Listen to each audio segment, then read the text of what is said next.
If you're traveling with TRICARE Select, you can end up paying all of your medical bills out of pocket unless you do a few simple things. Today, I'm going to cover how TRICARE Select works while you're traveling and give you some tips on how to minimize your out-of-pocket costs and make any potential claims just a little bit less frustrating. Welcome to Vets on Vacay. I'm Mike. And I'm Kathy. We're a military family helping veterans, retirees, and their loved ones travel better with insider tips, military-only deals, and access to exclusive resorts and benefits around the world. If you served, you've earned your vacation, and we're here to help you enjoy every minute of it. Just a quick disclaimer here, we don't work for TRICARE. This video is for educational purposes only, and we are not giving any medical, insurance, or legal advice. Benefits, coverage, and eligibility all vary by individual and can change. So always verify this information with TRICARE before you travel. Now let's get started. Before we start talking about how TRICARE Select works while traveling, I want to do a quick explanation of TRICARE Select provider options. So some of the explanations in this video make a little bit more sense. Providers are either network or non-network. A network provider is somebody who has a formal contract with your regional contractor, let's say TriWest. That means they're going to accept the negotiated rates, they're going to file the claims for you, and they typically have the least out-of-pocket costs because at the time of service, you're typically going to pay your copay or your cost share after you've met your annual deductible. Non-network providers are authorized to provide service by TRICARE, but do not have a formal contract with your regional contractor.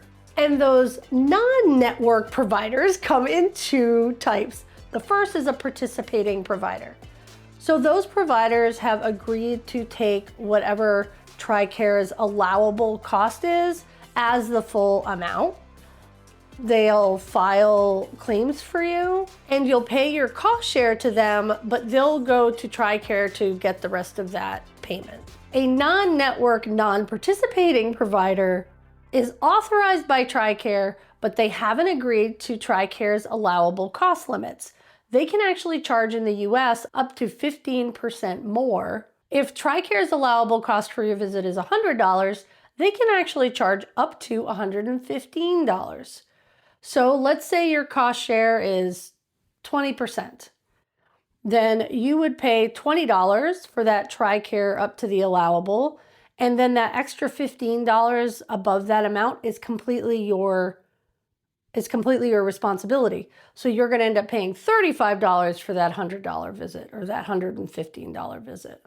The other two big things is you're probably going to have to pay for the entire amount up front, and then you are going to have to submit the claim to get reimbursed by TRICARE.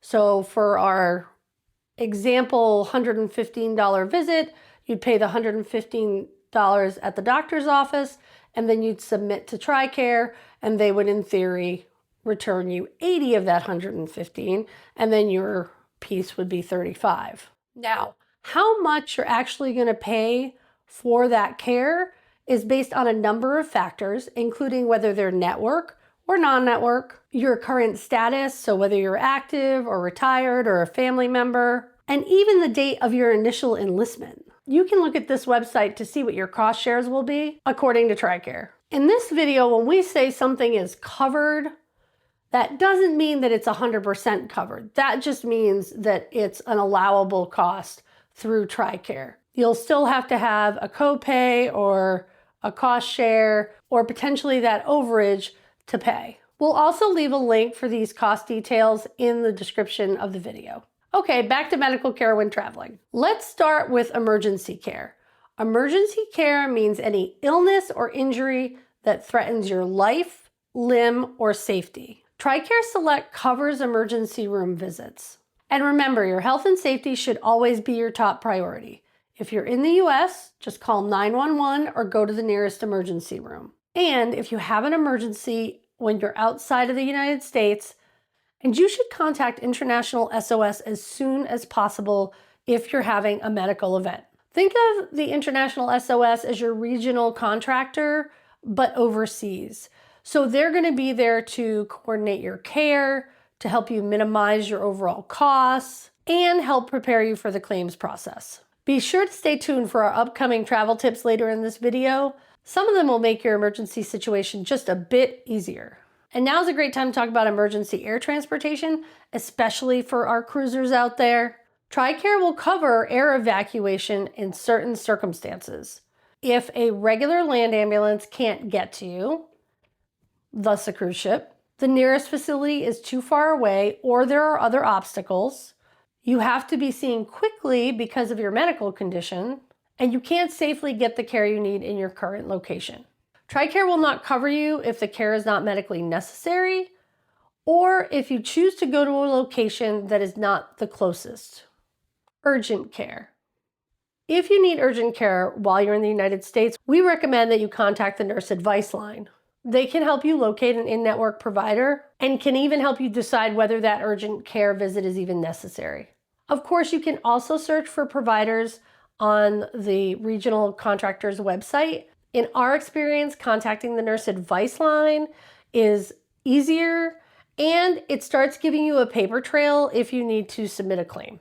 When you're traveling overseas, you can contact that international SOS 365 days a year, 24 hours a day, and they can help you find the nearest TRICARE provider.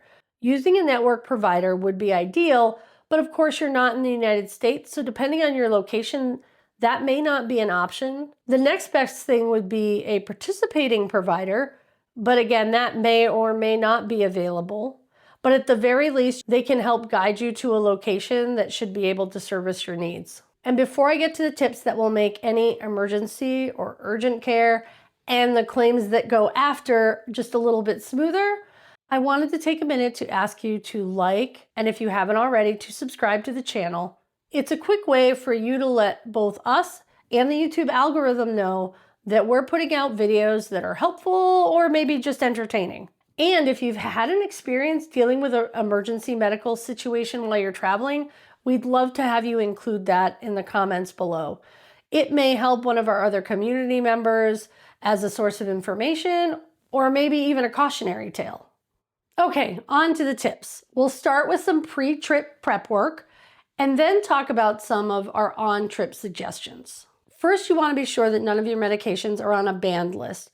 If you're traveling overseas, take a look at the consulate website, because sometimes what's legal here is not legal there. And if you're taking a cruise, make sure you check the cruise line's restrictions as well. For instance, marijuana, even medical marijuana, is not allowed on any of the major cruise lines. Keep copies of all your medical prescriptions on your phone, and if you feel comfortable, share it with the people you're traveling with. If you have a medical emergency, it's going to be really important for the doctors to know what you're on and what your medical conditions are. And if you're not able to communicate that, having somebody else in the group with that information could literally be life-saving. Put the emergency phone numbers of all the places you're traveling in your phone before you even leave for your trip. In the United States, of course, it's 911. We probably know that as muscle memory, but you may not be able to remember something in a crisis if you're overseas and it's a number you're not familiar with. And you want to make sure that that international SOS number for the region you're visiting overseas, that number is going to be crucial if you have a medical emergency overseas. Next, take extra meds with you just in case. You never know when your plane's going to get delayed, or even if you decide to extend your trip by a couple of days. You don't want the lack of medication to keep you from being able to extend that trip if that's something that you want to do. And nobody needs the extra stress of not having their necessary medications with them if there's a delay. And be sure to take a travel credit card with a high limit. As we discussed, you may end up having to pay for your care out of pocket and then get reimbursed. And so you want to make sure you have a credit limit that hopefully is going to be able to cover any unexpected expenses. And finally, if it's not documented, it did not happen. Take notes of every conversation, who you talked to, what time you talked to them, what the conversation was about. Make sure you keep your receipts, and I recommend that you take a photo of all of that just in case the hard copy gets lost. You want to make sure you have everything you need because that is going to make the claims process much easier. And if you run into a snag, you can be very specific about who you talked to and what they said and what they recommended. If you must file a claim, we recommend that you go to the TRICARE website. There's resources there to help you file your claim. Well, I think I've covered it all. So for now, this is Kathy from Vets on Vacay. We'll see you in the next one.